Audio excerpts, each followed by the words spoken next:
Hello guys, welcome back to another episode of Ben and Sen, and I am Ben, and this is Sen. And so today's topic is 5 long-term investment, and I'm basically going to go over them. And just let me know when you're ready, madam. I'm not speaking. This is your What do video. you mean? So you're not gonna talk at all? If I have a comment or a suggestion or a question, I'll open my mouth. Alright. I don't know nothing about this stuff. So it is pretty much 5 simple things. Okay, my first one is going to be annuities investment. Annuities investment, or pretty much you open an account and With a bank? it could be with the annuities company, so or Okay. retirement company. So you open it and they give you a certain period of time or years that you have to keep the annuities to take money to not getting a penalty from the company. And the annuities company can guarantee you that we have something we call income benefit base or income rider or death benefits.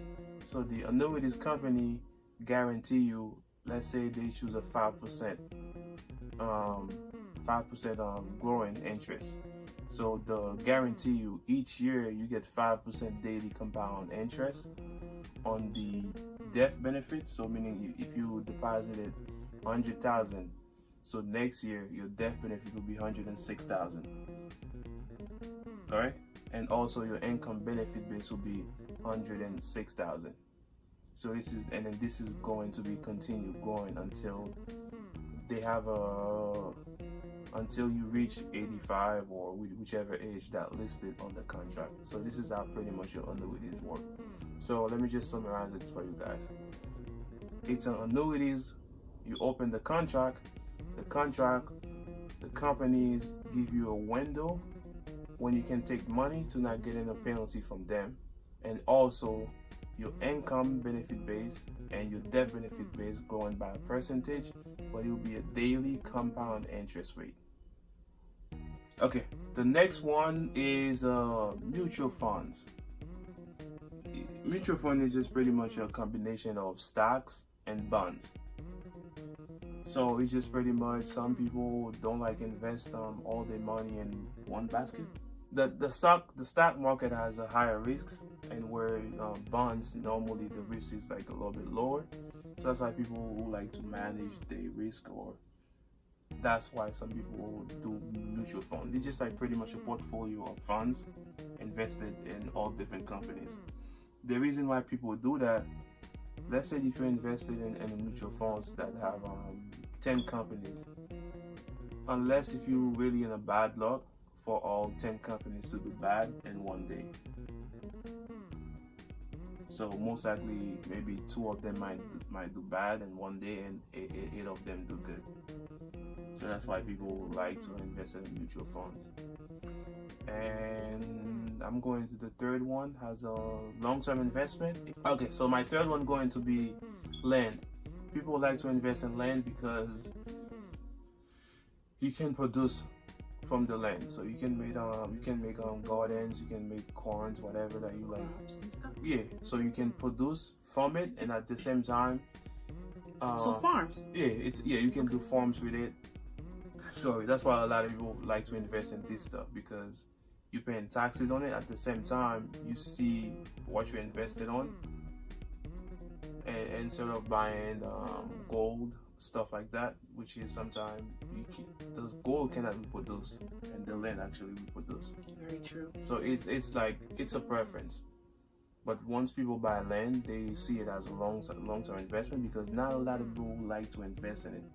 So even if you buy it today, for you to resell it back, unless if it's a former place, which is well-known city or state, it'll be hard for you to resell that land.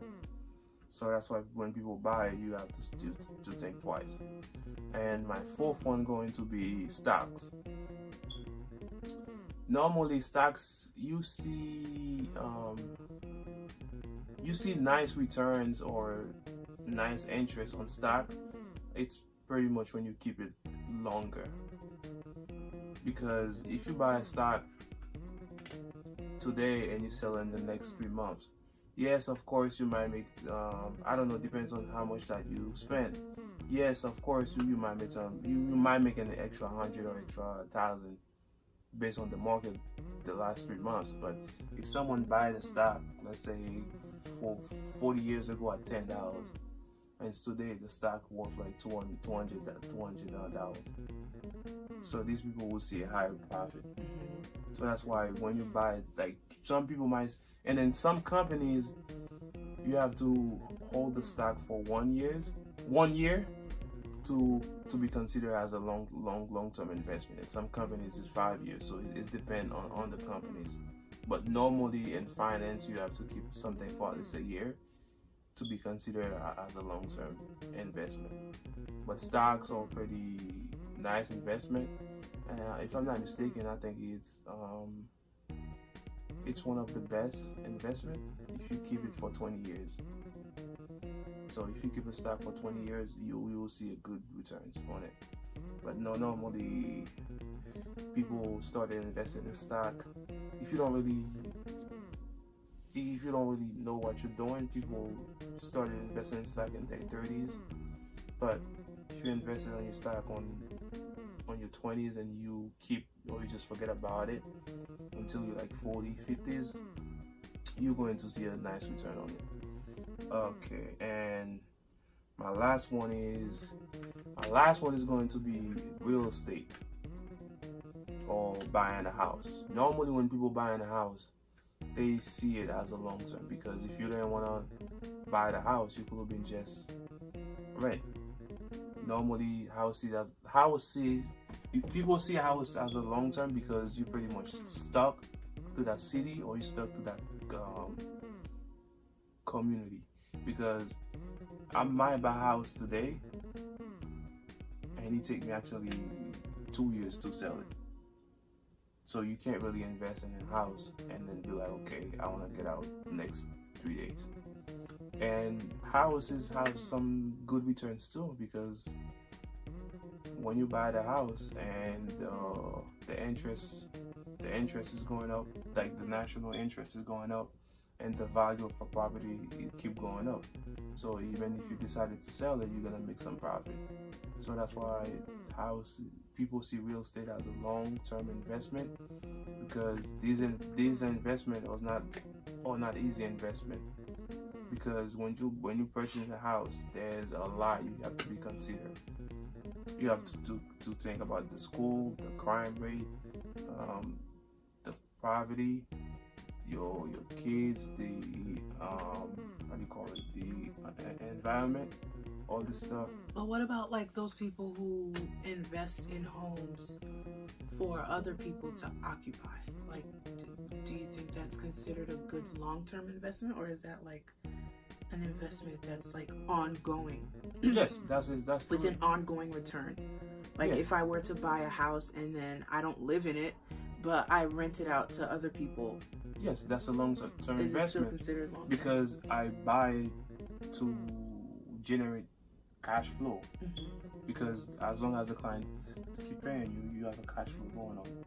And on top of that, the person, as long as you're paying your rent, the person will have no interest of selling the house, because you're pretty much paying that mortgage and I'm still getting a profit. So as long as everything is keep going, and then you paying your rent, I'm paying my taxes, I'm getting credit for everything, and you pretty much don't get credit for nothing. And at the same time, my property values keep going up. So if my property, I'm like, some people buy a house, like for example, I don't want to get into numbers. Like I know someone, I don't want to mention no. I know someone who bought a house for like $34,000, and within 10 years later, the house was like $180,000.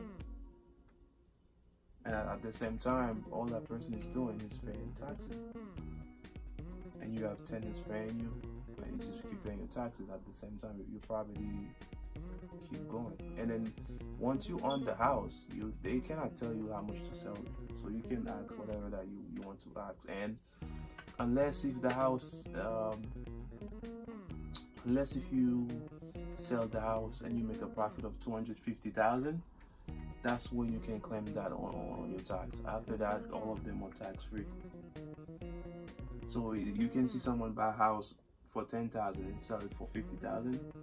The person don't have to file taxes on that 50,000 because that's not a taxable income. So yeah, houses are pretty much, or real estate or like long-term investment, because even if someone buying properties to rent, they don't just buy it to rent. They have to look into some things that they need some criteria, because if the person wanted to invest, they couldn't invest it everywhere. That's why they choose a certain city, certain things to invest, because they want to make money still in the long run. Because if I buy a house some places, I know nobody going to rent it. I'm not going to invest in it. But that's why a lot of times they often buy houses in the cities, because a lot of people want to stay in the cities, like next to buses, next to school, next to like train station, because they know like people want to stay there, and at the same time they get in some moolah. And that's all I have for you guys. And do you have any question, madam? If you don't have any question, we ask that you like, subscribe, and comments, and please smash that notification bell so when we post, so you guys can get notification. 1, 2, 3. You did 3-2 again. You need to work on your handshaking skills.